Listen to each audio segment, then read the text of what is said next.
Hey y'all, I want to make a quick video talking about something that people don't usually talk about. And I think that's what distinguishes me from other people and their experiences with manifestations and how they go about getting them and things like that. So, you guys know, if you follow me in any type of way, my mom passed away back in May of 2016. Okay. It was kind of a different situation. Well, I should say it is kind of a different situation when you have a parent or a loved one that passes away and they've come from another state. Because generally, what you have to do is, upon their wishes or just general consideration, you return them back to their home state. So when my mom passed away, she had insurance. She made sure that her affairs were in order. But by her coming here to Texas and me having to get her back to Cleveland, Ohio, it became a little expensive. So some things I did have to come out of my pocket for. Some things I had to raise money for. And once everything was done and my mom was buried and placed, I didn't have any money left for a headstone. So this is the reason for this video. I am going to tell you guys what I did. And, I don't know if this may work for someone else because I believe that each individual's person's magic with inside them and their intentions is what can get them over a hurdle, over the hill to the next side of the problem. You always want to see the good side of the outcome. If you don't approach it, how will you know what you can do? How will you know? You know what I'm saying? So my mom passed away. I buried her and I took her and put her close to my grandmother. So my mom, before she passed away, she cried so much because my grandmother doesn't have a headstone. And family stuff, you know how people can be when loved ones pass away. Everyone wants to do something, but no one ends up doing anything. I didn't want that to be the situation for my mom. I love my mom. I wanted to honor her as much as possible. She didn't deserve to be somewhere in the ground with no headstone. You understand what I'm saying? So what I did was I took one of my friends with me, and sometimes when you do things that's out of the ordinary, people look at you. But I feel like I do things according to how it is told to me. You understand? And it took me some time to understand that these are the ancestors talking to me. These are the spirits telling me that this is the way that things should be done for me. It may not work for you, but it works for me. So I'm going to tell you what I did. I went to the gravesite. It was cold. It was a very cold day to me because I live in Texas now. And it was raining. And I do not want to start crying. But I went to the cemetery and I was so upset. I was so upset because I could not find my mom's marker. And the marker, my uncle was like, I know exactly where it is. It's by a tree. And I'm like, a tree? It's trees everywhere here. And I couldn't find my mom. That's bad. You know how little kids get lost in the store and they can't find their parents? That initial feeling that you have when you can't find your parent. And I'm like, I know we left her here and she's supposed to be buried here, and I live out of town. So when I got back, I went, okay. So I couldn't find the marker. And it got to the point where I was standing at the cemetery and I was like, I had one of my cornrows in my hand and I was pulling it because I was just a mess. And my friend was like watching me from the car, like giving me the thumbs up, like, you can do this. Cause I told him, like, you don't have to come with me. I'ma just, do this alone. That's that only child in me. So 5 minutes in almost, you guys. Sorry, y'all know I have to tell my story so you can understand it. So I finally get to a spot where I kind of sort of think she is. And I start digging, and my fingernails were long like this. I started digging around the dirt. The ground had cracks in it where it looked like it was a fresh grave that might have been there some months ago. So I started digging and digging and digging, and I found the little silver plot with the numbers on it. And I was like, Mom, I found you. So I stood right there and I made a promise to my mom. I made a declaration. I said some other words, and I promised that I was going to get her a headstone because I never wanted to have to go through that again in my life where I go to the cemetery and I cannot find my mother. I don't want to do that. So, I took some dirt. It was already coming up anyways. I don't know if it was because it was in the process of closing up or what, but I took some dirt. I put it in one of my little bags that I had. I had already blessed and consecrated this bag, and I didn't know what I was going to use this bag for. And I just so happened to pull this bag out of my purse. It was like in my pocket or something. I had all my crystals or something next to it, and I took a little bit of that dirt. And I promised my mom right then and there, I said, I'm going to do whatever it is that I have to do to get you a headstone because we're never going to go through this again. So when I got back to Houston, I lit me some candles. I lit a couple candles. I lit I guess a money candle I did, and a white candle, thanking the ancestors for helping me through the situation and guiding me to be able to get the money to pay for this. Now, I like numbers. I like astrology. I like the lotto. I like casinos. I like numbers. Okay. If you guys want to take a look at some of my other videos, I talk about money oil. Now, this is where my money oil comes in at. I lit a candle. I dressed that candle. I dressed it with a little bit of that dirt from the cemetery, and I dressed it with the money oil. This is a different candle. This is a different day.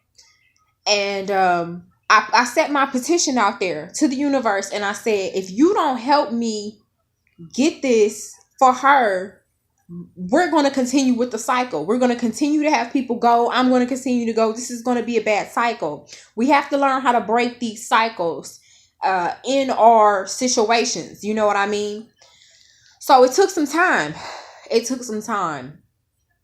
When I say it took some time, it did, because the fees you have to pay for, like the admin fees at the cemetery, you have to pay for them to dig the hole to put the plot in. Which I'm like, this is heavy, this is dirt, just put it on top of it and it'll slide down on its own. Which is true, because that's what it does in Cleveland. Like, people don't even go to the cemetery around certain times of the month. You know what I'm saying? So, but I had to pay that, and then I had to get the actual headstone. And I wanted to design it, and I wanted it to say something like she would say it. So I put 2 pictures on it. One is from her Gladys Knight concert that she went to, and another one is from another concert. They're fabulous pictures.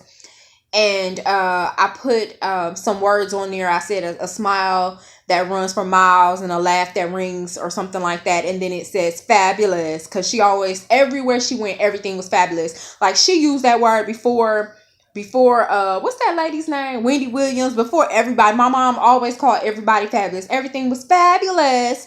So I did that, and I put it on the headstone. Let me kind of go back a little bit. Some things manifested. And it came together for me. And I woke up one morning and I grabbed my lottery ticket, and I said, because I played in advance, I said, I think I caught this number. And I have been playing this number since I moved here to Houston. And I'm not lying to you. And I've been here for 12 years. And this was this year. Sometimes you gotta be, and I mean, it never came the way that I was playing it straight. It usually comes, it had came several times, box, you know what I'm saying? Box. But our lottery here comes out 4 times a day. It could get expensive if you want to keep trying to chase a number for a box number. We call it any here in the North. We call it box. It means it comes any way, you get less the money. You know, if you play it straight, and put some change on it, you'll get it. Okay. So, it came. I could not believe it. And I knew that they brought it to me. And when I say they, I mean my great-grandmother, my grandmother, my mother. I knew they brought it to me because I had a talk with them. I had been lighting a different altar for them every week, explaining to them what I need and how I thank them. And I was letting them know. And I know they brought it to me because they told me when they were going to bring it to me. And that's how I knew to keep that number in.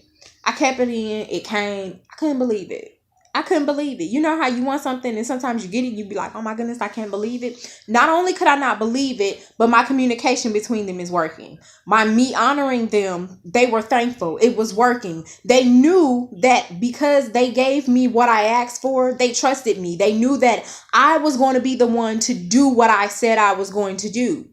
And I remember when my great grandmother passed away, she told me a few things. She told me a few things. I don't know what this thing is telling me on my, I'm about to, hold on. She told me to make some promises to her, and I made them to her. And every time I've held up my end of the bargain for what she asked me to do throughout all of these years, she has rewarded me with some type of something. You understand what I'm saying? So I knew that they trusted me, and they gave me what I asked for because I was going to do exactly what I told them that I was going to do. And I did it.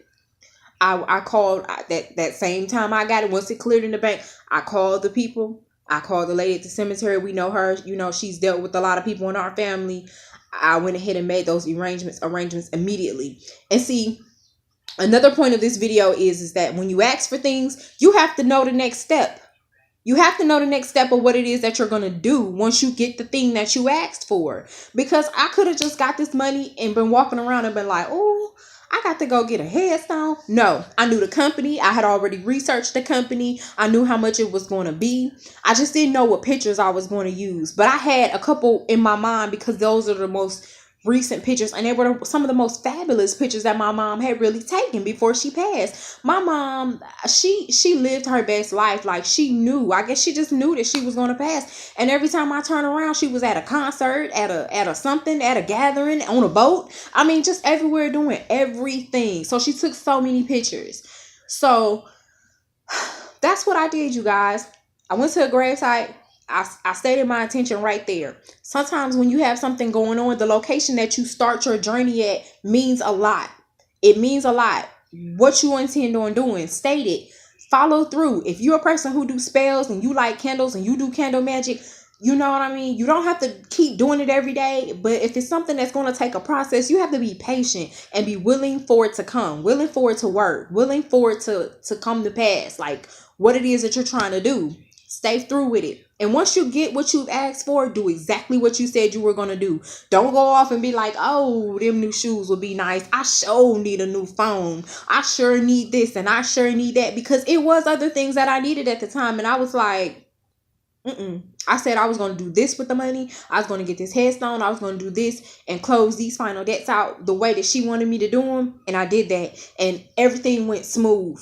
Everything went smooth. Nothing was interrupted. I never had to make multiple phone calls and say, hey, this is such and such. I called you inquiring on something. Can you call me back? Because that happens. When you're trying to do something that you're not supposed to do, you get tied up. So that money oil. I took the money oil. I told my mom about this money oil before she passed away.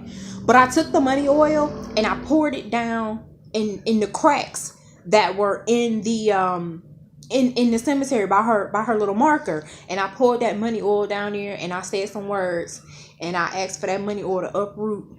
I'm telling you, man, it happened so fast.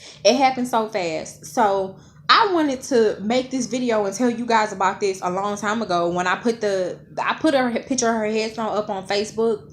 But I'll go ahead and post it on Astra's Closet because it's on Marquis Marie. And I did everything that I said I was going to do. So now I'm working on doing something else. I am. Because I know if those things can come to pass according to the way that I asked for them and ask them to help me, you know, I'm not the type of person who wants to pimp my ancestors out, pimp them out and ask them for stuff. Can y'all hook me up with a, because it don't work like that. I want the lottery numbers for the Mega Millions. But I had somebody tell me it don't work like that. You know what I'm saying? Gosh, so some stories are harder to tell you guys than others, but like I said, I started this a long time ago in a small closet because I wanted to be able to get over talking to the camera and letting you guys know how I feel about these things and how I know that they work. So, haven't told y'all all of that. Of course, I gotta plug my stuff in. The money oil is $8. I use it. Oh, it's on my altar right now. I use it for luck, lotto, put it on documents, court cases, anything it is that you're trying to do. It helps if you're someone who likes candles, you know what I mean, and meditates. I told you guys this on Instagram. Don't buy something from me and take it and put it on the shelf and then come back 4 months later and be like, oh, I'm going to use it. I'm going to go start rubbing, you know, because you can just dab a little bit Wear it every day. Start that law of attraction. Start that money moving towards you. You know what I'm saying? Sometimes things work slower than other things, and you can speed it up by everything that you're doing. There's plenty of things you can do. And I will talk about that more in another video because this is 15 minutes. But that's how I got my mom's headstone and took care of some past debts. So I just want to thank you all for listening, paying attention, following me. I'm ASTRASCLOSET. You can reach me there at Gmail. That's my YouTube channel, and that is also my Instagram. I have a new store coming up as well, so I can get this merchandise out to you all. I thank you so much for your support and patience and being encouraging and checking on me. I thank you guys so much. Peace and blessings.